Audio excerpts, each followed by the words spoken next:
Hey, y'all, Scott Horton here for WallStreetWindow.com. Mike Swanson is a successful former hedge fund manager whose site is unique on the web. Subscribers are allowed a window into Mike's very real main account and receive announcements and explanations for all his market moves. The Federal Reserve has been inflating the money supply to finance the bank bailouts and terror war overseas. So Mike's betting on commodities, mining stocks, European markets, and other hedges against a depreciating dollar. Play along on paper or with real money, and then be your own judge of Mike's investment strategies. See what happens at WallStreetWindow.com. All right, you guys, welcome back to the show. I'm Scott Horton. It's the Scott Horton Show. My website is scotthorton.org. Keep all my interview archives there. You can sign up for the podcast feed and that kind of thing. Leave your hateful comments there. scotthorton.org. More than 2,900 interviews now going back to 2003. All of them available in MP3 format for you there. And you can follow me on Facebook, Twitter, and YouTube at /Scott Horton Show. Okay, next up is Nima Shirazi. His website is wideasleepinamerica.com. Welcome back to the show. Nima, how you doing? I'm doing great. Great to be here. Thanks.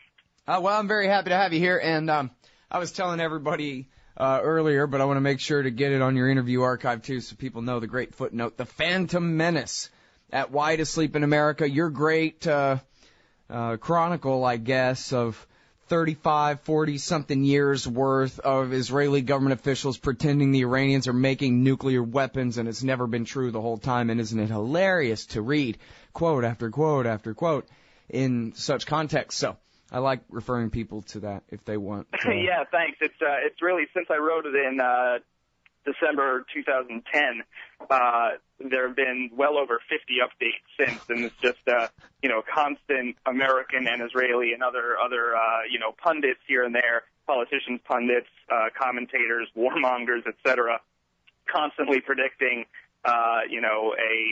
Iranian nuclear weapon is just around the corner. They're getting closer and closer, closer and closer, just as Netanyahu said last week, yet again, on American television, right to Bob Schaefer, and was not challenged on it. So that keeps happening, and it certainly keeps me busy. Right. Well, God, 50 updates. You know, what's funny is how they're just taking it for granted that everybody knows nothing about this. And so, therefore, premise one, you've got a big hole in your imagination when it comes to Iran's nuclear program. Premise two, I can tell you whatever I want about it, and you'll believe it because you're afraid. And so, three, here we go. They're about to have a nuke. Whereas anybody who actually knows the first thing about the non-proliferation treaty or uranium or a damn thing in the world that has anything to do with this knows that it's just not true, and it never has been true this whole time. And, in fact, it's a big, stupid lie. Indeed, but it's a very helpful lie if you're those folks. And but it's not like there's an informed debate about this among people who are informed. Everyone who's informed and not a liar agrees. Exactly. Okay, good times. All right, so now, speaking of liars, let's talk about the language of power. Obama's humanitarian hawk and Israel's new gladiator at the UN, Samantha Power. With a name like that, I guess you're just destined for politics, right? Exactly, and she really does live up to it. She's really just a kind of a militant careerist who, much like most people in certain government positions and who aspire to even more and more power and influence, really will just bend all of their previously held principles to essentially whatever will be best to get them the next job, the next rung up on the ladder. Yeah, absolutely. Well, you know what's funny about that is my favorite example of it anyway comes from the late, great Michael Hastings' work in Rolling Stone on the war in Libya, and how, as people might remember, Samantha Power had denounced Hillary Clinton as a monster during the campaign, siding with Obama over Hillary in the primaries. But then, oops, there was blowback from that because Hillary became the Secretary of State in order to neutralize a powerful critic in the Senate. Obama made her the Secretary of State. So then Samantha Power got regulated to the Deputy Assistant Secretary of something or other, goofing around, I guess, on the National Security Council, and complained, and is quoted in the Hastings piece, complaining about being relegated to do-gooder, rinky-dink stuff, like, helping Iraqis with democracy and stuff like that nobody cares about, obviously. And she wanted some power and influence and some attention from the president. She wanted a promotion. And the war in Libya was a great opportunity for her to get some personal attention and maybe, move up in the rank a little bit for next term. And so if that means fighting for the Mujahideen of Benghazi, then, oh well, whatever, dude. I guess the blacks of Misrata are just going to have to suffer. Yeah, exactly. No, it's really true. She and she really did make a name for herself over Libya. Basically hand in hand with Susan Rice as well, who was previously the U.S. ambassador to the UN and is now Obama's new national security advisor. Back when Samantha Power was on the National Security Council as the special assistant to the president and the senior director in the Multilateral Affairs and Human Rights Office. So I guess in that position, even though her entire career had been spent, for years and years being a journalist, and then basically she would have referred to herself as a humanitarian and human rights activist and scholar. She wrote books about genocide and about U.S. foreign policy towards perceived genocidal states. And then, when she joined the Obama foreign policy team during the first campaign in 2008, her ideas about U.S. power and about the projection of power, whereas she certainly reveled in being, as I quote her, as saying about herself, that she's a humanitarian hawk. So for the good of the poor people that need the imperial grace of the United States to come in and save them from themselves, she's certainly a militarist, but she kind of masks that as being a human rights-y militarist. So I guess in that role, she's then kind of embraced the Obama administration's policies, which are virtually, in large respect, indistinguishable from any neoconservative policy. And so her new role, she's sure to get confirmed as the new ambassador to the UN. She has the backing of neocons like Max Boot and Zionist maniacs like Alan Dershowitz and foreign policy hawks like John McCain coming out and singing her praises because of what she has essentially built herself into in the past decade or so. Essentially moving from someone who is at times skeptical about saber rattling into someone who just reads from the tried and true playbook of how U.S. diplomats are supposed to talk, and protecting Israel at all costs and demonizing Iran are going to be the two top things on her agenda. If as long as you don't count probably trying to get the U.S. more militarily involved in Syria. Right. Oh, man. Well, and see, it's such an important point about the neocon support for her, because politically they need her. They need her terribly because, they've had this bipartisan consensus around the so-called moderates, or, the centrists anyway, that they do get to call themselves moderates. The John McCain, the liberal Republican, and, formerly Joe Lieberman, the conservative Democrat, that kind of, centrist extremists. But now they're faced with more libertarian-leaning bipartisan compromise on the other end, real moderation, as opposed to all of their hawkishness. And so I think that's why they're running Liz Cheney for the Senate in Wyoming. And they certainly need Samantha Power so that they can say, even Samantha Power, and even Susan Rice, and these liberals, they say we're right about who we got to kill, so that's how you know that it's true. And in fact, that's almost a direct quote from some AM radio I heard back during the Libya war, was, the After Rush clone saying, listen, Susan Rice, Susan Rice, right? Liberal, black, lady, UN ambassador, she's accusing Muammar Gaddafi of passing out Viagra to commit mass rapes. So, if that's what Rush Limbaugh wants you to believe, and it's what Susan Rice wants you to believe, then that's a consensus you cannot deny. That's like Bill Clinton and George W. Bush agreeing about Saddam's nuclear weapons program back in 2002 and 3. It must be true. It is exactly the perfect way to get bipartisan imperialism as the consensus. I mean, it is a perfectly placed person to do the bidding that has been done for years and years. And I mean, it's certainly on a continuum. I mean, it's not something shocking. I mean, watching Samantha Power's confirmation hearing last week in front of the Senate was really just like it was almost like a Chuck Hagel redux, except there was far less pushback. So essentially, she played the role of Hegel, kind of disavowing and dismissing and distancing herself from previously stated positions that are now politically impossible to state. Things like warmongering about Iran might be a little not okay, or Israel may possibly sometimes maybe to blame for the human rights violations of Palestinians who they are occupying and slaughtering. And so, saying those things, she had to disavow each and every one of them. She literally called her own comments incomprehensible, her own past comments. She said, well, yeah, hearing that now, it just sounds completely crazy that I don't even know what I was talking about. It's like, well, what she was talking about was something that was a little more reasonable, a little more rational than is what is allowed in our current political discourse. And she's literally reading from the script that has already been written out for her.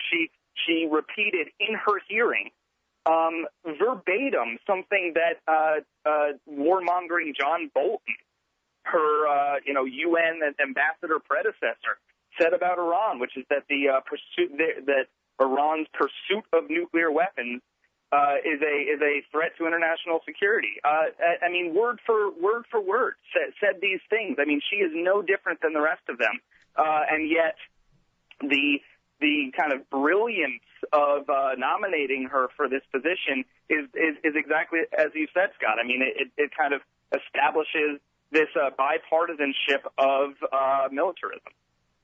Yeah, consensus. And everybody knows it's a lie. Again, this is where the thing started. I mean, I don't know how they don't break out laughing when they say this stuff. When, again, everyone who knows anything about it knows that the international uranium cops are standing right there counting uranium atoms, and they're all still sitting there where they're sitting, not being enriched to weapons grade. End of argument. Nima and Scott win, and Samantha Power's a liar. Right, except no one pays attention. No one needs to pay attention. There's just the assumption that there are good guys and bad guys, and that's basically all you need to know. You don't actually need to know facts. You don't need to know about international law. You don't need to know about treaty obligations or inalienable national rights. You don't need to know about any of this because, of course, we are the shining light upon the hill. And we are the good guys, and they are the bad guys. And well, so and we don't want the smoking gun to be a mushroom cloud. We can't. Right. You can't take the risk that I'm lying to you. Right, exactly. I mean, something that Power said constantly throughout her confirmation during the question and answer portion, which was interminable and really just so agonizing to pay attention to. But she kept saying some variation on that she would never apologize for America. She would never apologize.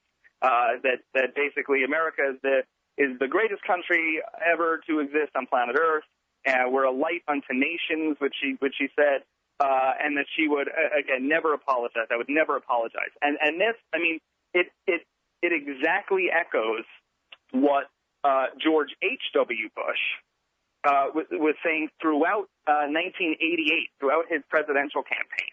And he kept saying it again and again and again, speech after speech. I will never apologize for America. Maybe you want to vote for the people who are going to apologize for us. I will never do that. And he said this throughout the year, but most noticeably, perhaps, just weeks after the United States Navy blew a Iran Air Airbus, a massive airplane, out of the sky over the Persian Gulf, blew it up, killed all 290 civilians on board. They were on their way to Dubai somewhere, and blew up this airplane. The commander of the ship said that, we thought it was an F-14 Tomcat. We thought it was coming to attack us. Meanwhile, it's this massive civilian aircraft that's unmistakable, and basically had daily flights, the same flight route, and the U.S. Navy blew it out of the sky. Iran obviously said, "What the hell is that about? That's a war crime. This is insane." And the U.S. completely denied the charge, said, "We did it out of self-defense, and whatever we did is perfectly fine." And at the time, the Vice President of the United States, George H.W. Bush, who was on the campaign trail for president, said, literally said the words, "I will never apologize to the United States of America, ever. I don't care what the facts are." Right. And, that basically sums it all up. And now, years later, Sam Power is there in front of the Senate saying the exact same thing. It doesn't matter what we do. It doesn't matter who we support, whether it's Saudi Arabia or Israel, or whether we are, invading Iraq, Afghanistan, bombing Yemen, bombing Somalia, bombing Libya. It doesn't matter. Whatever we do is A-OK, and that's the person that we now have, it's always been that person, but now yet again we have the same kind of person representing the United States at the UN, the place where, with all of its myriad faults, of course, the only place that is really supposed to be a consensus of the international community. And whether you value it or not, the idea that there's going to be someone representing the singular most powerful and aggressive and lethal and military built-up country on the planet in the history of the world, the United States, is someone who basically is rejecting any claims that we can do anything wrong. And it really just, obviously it's not surprising at this point. It's just really, frustrating and endlessly disturbing. Yeah.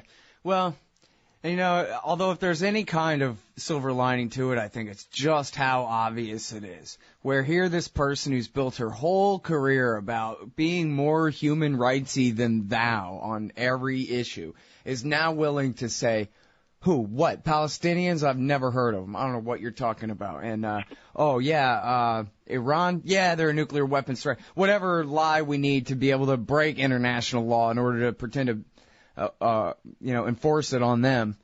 Whatever. Hey, at least we know how power is. Another great example of power corrupting anyone.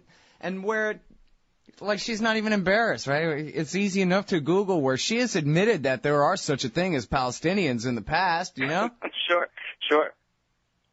But, yeah, and she's even pointed out that anyone claiming that Iran is producing nuclear weapons or is actively building a nuclear weapon, that no one believes them anymore. She said that a number of years ago. She said all of these threats, these explicit and implicit threats, just don't really work in our favor anymore because no one believes us, and it really just sets us up for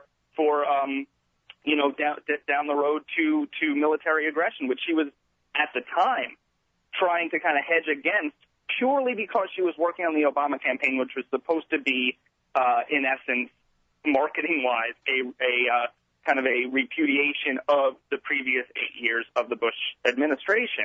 And so in her role as a foreign policy advisor for the Obama campaign, she was kind of acting as if saber-rattling was a bad thing, because that's what generally people didn't really want to hear that much of at the time. And now she's completely reversed course because she's able to, and because the Senate confirmation hearing requires it.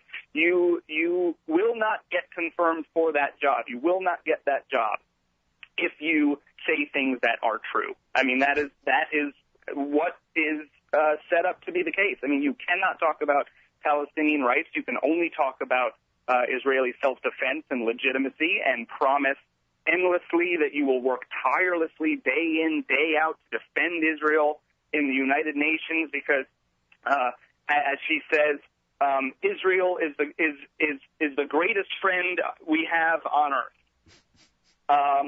Now, not only is that not true, what she should have said is that we are Israel's best friend on earth. That is certainly true, possibly the only friend.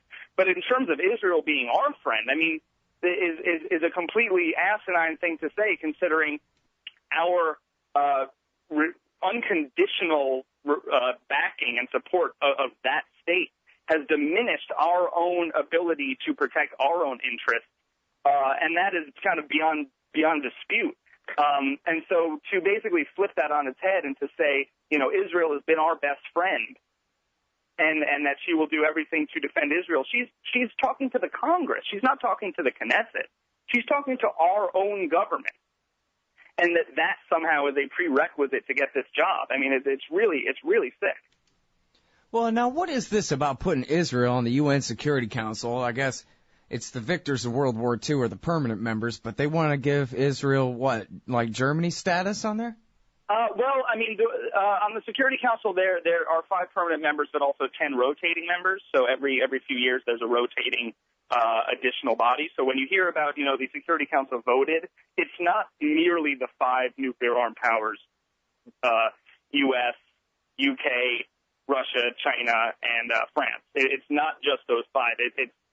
There are 15 members of the Security Council at any given time. It's just that those 5, the original ones and the permanent members, have a veto, which the others don't.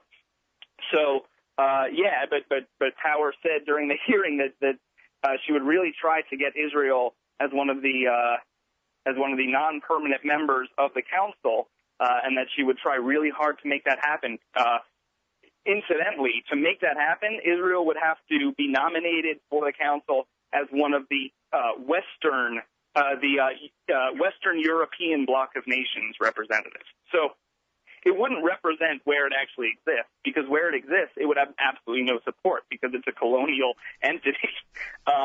So basically, it's pretending Israel is somehow this Western European nation, like it is, let's say, in World Cup qualifiers, because no one around them will actually acknowledge them as a legitimate state.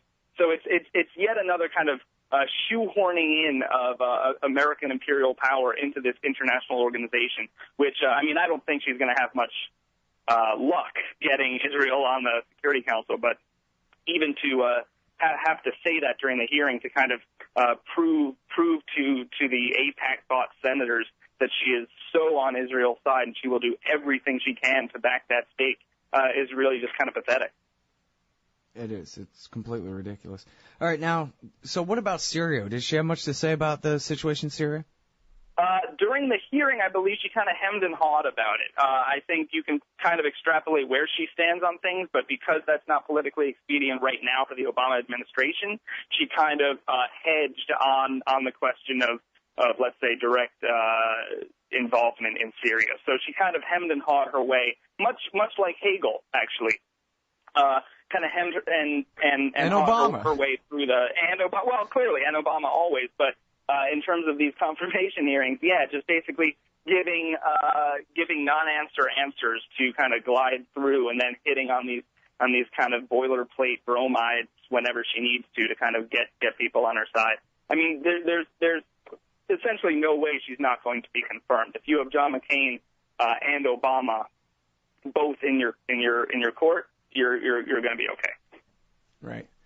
Well, back to the whole thing about the humanitarian interventionism. I don't know how much pull that supposed, what do you call those? It's not really a political philosophy, but you got your realists and your neocons and your, your faction of your foreign policy power brokers. How about that? Do they have any pull? I mean, it seems like the Iraq War really helped kill off that whole humanitarian intervention overseas kind of sentiment on the left. I don't know. I mean, there's kind of no way to there's no way to tell until it happens. I mean, you could argue that, that's exactly what we saw in Libya. I mean, that was billed as a humanitarian crisis that needed NATO support, and if Obama was really trying to sell Syria right now, and Samantha Power and the rest of them, if they were really trying to sell Syria right now, they probably could. Oh no, I think that's true. If they really wanted to do it, they would do it. I think on paper they want to pretend that they want to do it because they care so much about the innocent lives being lost, which of course they don't.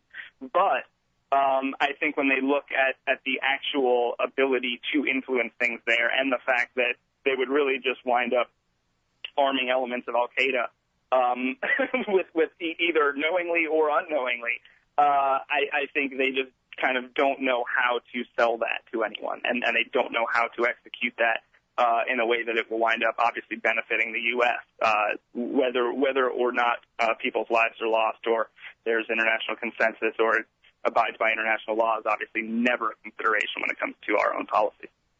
Right. Well, and I guess they figured long-term stalemate kind of a thing is probably the best thing that they could go for at this point. They're rightfully, I think, as you're sort of indicating, they're scared to death of what might happen if the government in Damascus really ceased to exist. Right. I mean, it's kind of a right. If there's a complete vacuum and the U.S. can't necessarily prop up someone or can't influence exactly what's going on, I think they're a little hesitant to step in right away, which obviously sounds a bit rational for this country, but I think they're just scared to death of what they don't know. I know. I gotta say, as much as I denounce him, at least it ain't John McCain. You know what I mean? Now, if it was Mitt Romney, cookie cutter Republican clone, then that's one thing. But if it was McCain, we'd probably all be dead. Possibly.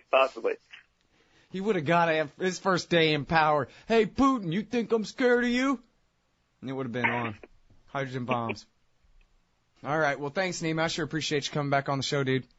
Of course, man. Anytime. I love being here.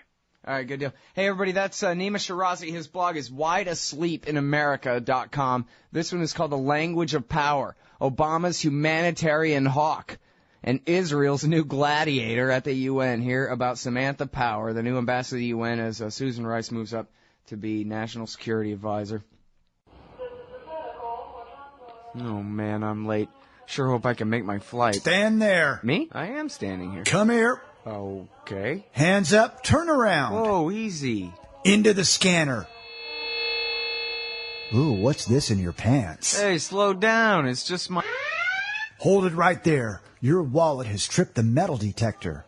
What's this? The Bill of Rights? That's right. It's just a harmless stainless steel business card-sized copy of the Bill of Rights from SecurityEdition.com. Therefore exposing the TSA as a bunch of liberty-destroying goons who've never protected anyone from anything. Sir, now give me back my wallet and get out of my way. Got a plane to catch. Have a nice day. Play a leading role in the security theater with the Bill of Rights Security Edition from SecurityEdition.com. It's the size of a business card, so it fits right in your wallet, and it's guaranteed to trip the metal detectors wherever the police state goes. That's SecurityEdition.com. And don't forget their great Fourth Amendment socks. Hey, guys, I got his laptop. Hey, all, Scott Horton here to tell you about this great new project, Listen and Think Audio at listenandthink.com. They've got 2 new audiobooks read by the deepest voice in libertarianism, the great historian Jeff Riggenbach. Our Last Hope, Rediscovering the Lost Path to Liberty by Michael Maharrey of the 10th Amendment Center is available now. And Beyond Democracy, co-authored by Frank Karsten of the Mises Institute Netherlands and journalist Carl Beckman, will be released this month. And they're only just getting started. So check out listenandthink.com. You may be able to get your first audiobook absolutely free. That's Listen and Think Audio at listenandthink.com. Hey, all, Scott Horton here for the Council for the National Interest at councilforthenationalinterest.org. Aren't you sick of the neocons and the Israel lobby pretending as though they've earned some kind of monopoly on foreign policy wisdom in Washington, D.C.? These peanut clowns who've never been right about anything? Well, the Council for the National Interest is pushing back, putting America first, and telling the lobby to go take a hike. The empire's bad enough without the neocons making it all about the interests of a foreign state. Help CNI promote peace. Visit their site at councilforthenationalinterest.org and click Donate under About Us at the top of the page. That's councilforthenationalinterest.org. Hey everybody, Scott Horton here. Ever think maybe your group should hire me to give a speech? Well, maybe you should. I've got a few good ones to choose from, including how to end the war on terror, the case against war with Iran, central banking and war, Uncle Sam and the Arab Spring, the ongoing war on civil liberties, and of course, why everything in the world is Woodrow Wilson's fault. But I'm happy to talk about just about anything else you've ever heard me cover on the show as well. So check out youtube.com/Scott Horton Show for some examples, and email scott@scotthorton.org for more details. See you there. Hey, all, Scott here, hawking stickers for the back of your truck. They've got some great ones at libertystickers.com. Get your son killed, Jeb Bush 2016, FDR, no longer the worst president in American history, the National Security Agency, blackmailing your congressman since 1952, and USA. Sometimes we back Al-Qaeda, sometimes we don't. And there's over 1,000 other great ones on the wars, police, state, elections, the Federal Reserve, and more at libertystickers.com. They'll take care of all your custom printing for your band or your business at thebumpersticker.com. libertystickers.com. Everyone else's stickers suck.